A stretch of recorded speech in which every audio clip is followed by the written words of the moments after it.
નવસારી જિલ્લામાં થયેલા ભારે વરસાદ અને પૂર જેવી પરિસ્થિતિને કારણે અંબિકા નદી પરના બ્રિજ કેટલાક અને માર્ગો પર મોટા પ્રમાણમાં કચરો, ઝાડની ડાળીઓ તેમજ અન્ય અવરોધો જમા થયા હતા.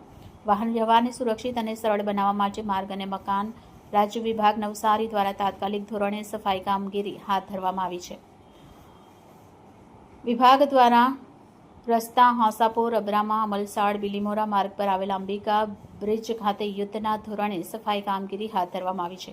કામગીરી દરમિયાન એક જેસીબી મશીન તથા 25 મજૂરોની ટીમ દ્વારા પુલ પર જમા થયેલો કચરો, ઝાડની ડાળીઓ અને અન્ય અવરોધો દૂર કરવાની કામગીરી કરવામાં આવી રહી છે, જેથી વાહન વ્યવહાર વહેલી તકે પૂર્વવત થઈ શકે. કાર્ય દરમિયાન સ્થળ પર જરૂરી સુરક્ષા વ્યવસ્થા, ચેતવણી બોર્ડ તેમજ વાહન ચાલકો માટે જરૂરી સાવચેતીના પગલાં પણ લેવામાં આવ્યા છે.